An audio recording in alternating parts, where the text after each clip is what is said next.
sejak kebangkitannya, ulama bersama pengikut-pengikutnya istiqomah dan setia, jaga akidah dan sunnah Rasulnya. Alhamdulillah segala puji baginya, ulama bersama pengikut-pengikutnya istiqomah dan setia, menjaga agama manusia dan bangsa. Mari kuatkan niat kita, kita bulatkan tekad kita, terus lanjutkan amal kita, mengembangkan hikmah kita. Assalamualaikum warahmatullahi wabarakatuh. Al-Fatihah.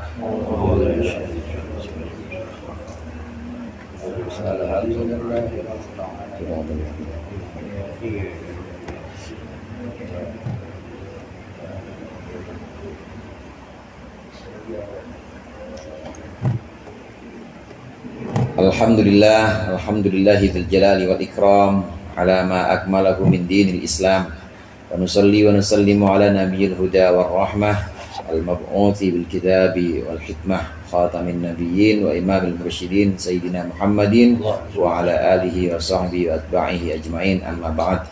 Segenap jamaah majlis ta'lim dan zikir al-halaqatul munfarijah, para ustaz, para guru dan para orang tua, segenap hadirin yang dimuliakan oleh Allah. Alhamdulillah malam hari ini kita berada pada malam yang ke-7 dari pelaksanaan zikir rutin kita. Mudah-mudahan hadirnya kita di sini menjadi satu kafarah, menjadi satu pencuci dosa-dosa kita, menjadi satu pintu untuk membukakan kemudahan-kemudahan Allah berikan kepada kita sekalian. Amin ya rabbal alamin. Sebagaimana biasa, sebelum kita mulai zikir, mari sama-sama kita lanjutkan pengajian kitab Mau'izatul Mukminin dalam perjamuan makan dalam sebuah perhidangan, baik seorang tamu maupun tuan rumah. Ini memang ada adab-adabnya. Di antaranya kemarin yang sudah kita bahas, makan dalam perjamuan itu ada 3 macam. Yang pertama, ada kalanya kita makan bersama orang-orang susah atau yang tingkat ekonominya di bawah kita. Misalnya ada kiai, ustadz, ini kan ustadz semua di sini ya, kumpul bareng sama santri, kumpul bareng sama anak-anak yatim. Maka kondisi yang seperti ini, kondisi yang pertama harus memenangkan santrinya atau memenangkan anak yatim. Biarin aja dia pada makan dulu, kita belakangan. Jangan rebutan, kiai sih rebutan sama santri, harga dirinya kan jatuh banget itu. Biarin santri makan duluan, biarin anak-anak yatim makan duluan. Ini kondisi yang pertama. Kondisi yang kedua, dalam perhidangan jamuan makan misalnya, ada kalanya kita makan bersama ya turu-turu kita, bersama teman-teman kita, sahabat-sahabat kita. Kondisi yang semacam ini jangan kita malu-malu, nambah-nambah aja udah, gak usah pakai malu-malu, makannya dicakep-cakepin, ngunyahnya diatur, jangan, udah biasa aja, biasa, karena memang kumpul lagi bareng-bareng sama kita. Nah, kondisi yang ketiga, kalau kita makan bersama dengan orang-orang kaya, abnaid dunya istilahnya, orang kaya yang memang kita tahu hartanya banyak dan kita diundang di sono, pulangnya diamplopin lagi. Tapi jangan nunjukin kalau kita rakus di sini nih. Keadaan yang ketiga ini, jangan nunjukin kalau kita ini rakus, dokoh sama makan, jangan. Biasa aja, justru nunjukin makan dikit aja. Jangan sampai punya kesan bahwa ini tamu, lapar amat, romannya seminggu kagak makan ini. Incer-incer, jangan. 3 macam kondisi ini perlu diperhatikan ketika kita menghadapi perjamuan. Dengan siapa kita makan, bersama siapa kita makan, maka 3 macam ini perlu diperhatikan. Berikut adab tentang perjamuan masih yang ketiga. Qala al-musannif rahimahullah wa nafa'ana bihi wa bi'ulumihi wa bi barakatihi fid dharain amin. Al-adabu tsalitsu ayyushahiyal mazuru akhahu zaira wa yaltamisa minhul iftiraha mahma kanat nafsuhu tibatan.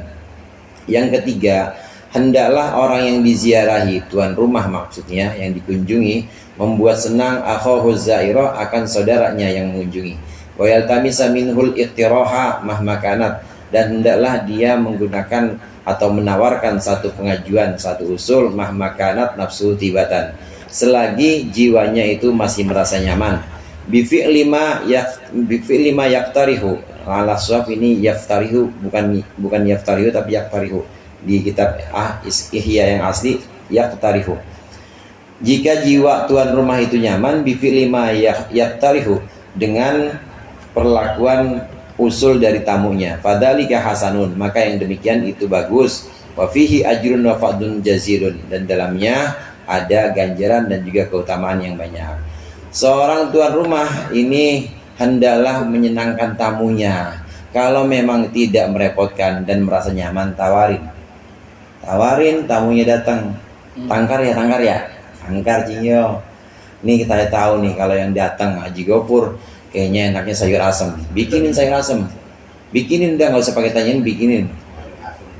Iya, kalau yang datangnya Ustaz Rifai sama Komut, ya berarti pesmol teri lagi. Pesmol teri. Udah, pokoknya dibuat senang tamu yang berkunjung pada kita. Kalau memang jiwa kita merasa nyaman dengan hidangan-hidangan itu.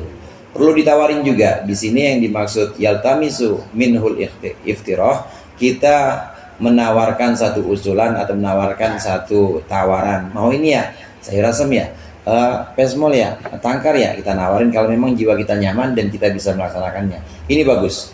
Kalau memang bisa seperti ini, maka kata Rasulullah, siapa orang yang menyenangkan tamunya dengan memberikan tawaran-tawaran ini, maka Allah akan mengampuni dosa-dosa dari tuan rumah itu. Amin.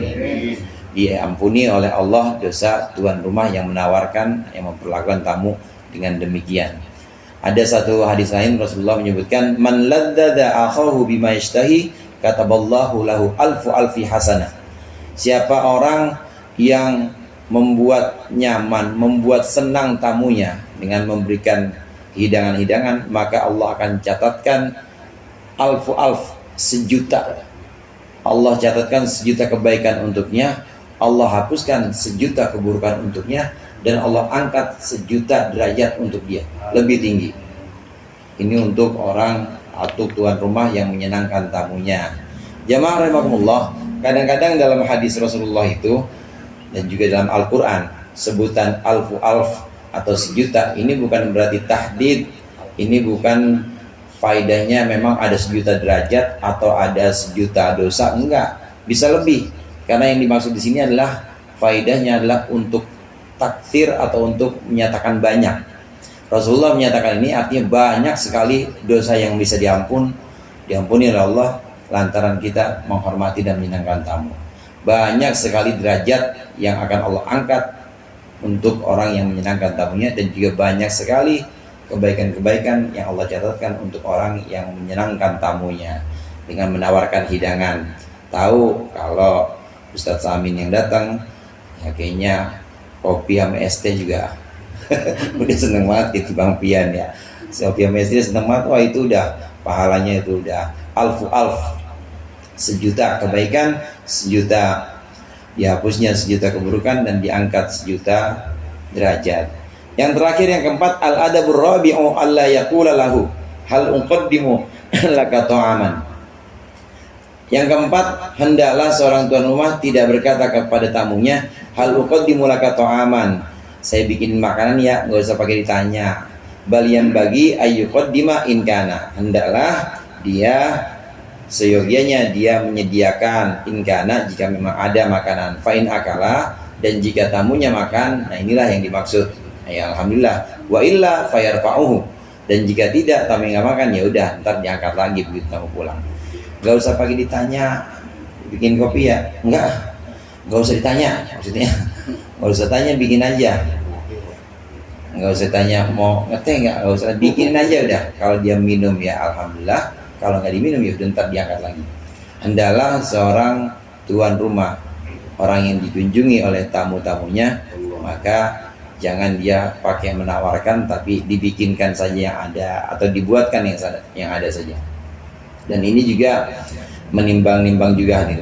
Artinya menimbang begini, Kalau kita memang nggak mau, kalau kita memang nggak mau nawarin, bikin aja yang ada aja, yang ada di dapur ada apa kita bikinin, atau minuman ya minuman aja. Jangan terus kita cerita, saya kemarin habis makan tangkar enak banget, habis makan tangkar itu sama Cingyo udah lain dah pokoknya, tangkarnya mah semuanya ada, buahnya ada, segala macam ada. Jangan diceritain. Ya kata tamunya, lu cerita doang loh. Cerita doang, gua gak disuguhin. Jangan. Kalau kita memang nggak mau menyuguhkan apa-apa, jangan ceritain makanan apa-apa. Memang hadirin ada beberapa kelompok orang atau ada beberapa keadaan yang kita perlu pertimbangkan. Orang yang bertamu, kalau yang bertamu itu orang alim atau orang yang memang biasa berdiskusi tentang keilmuan, maka yang pertama kali itu adalah yang ditanyakan tentang ilmu. Itu kalau yang datang orang alim.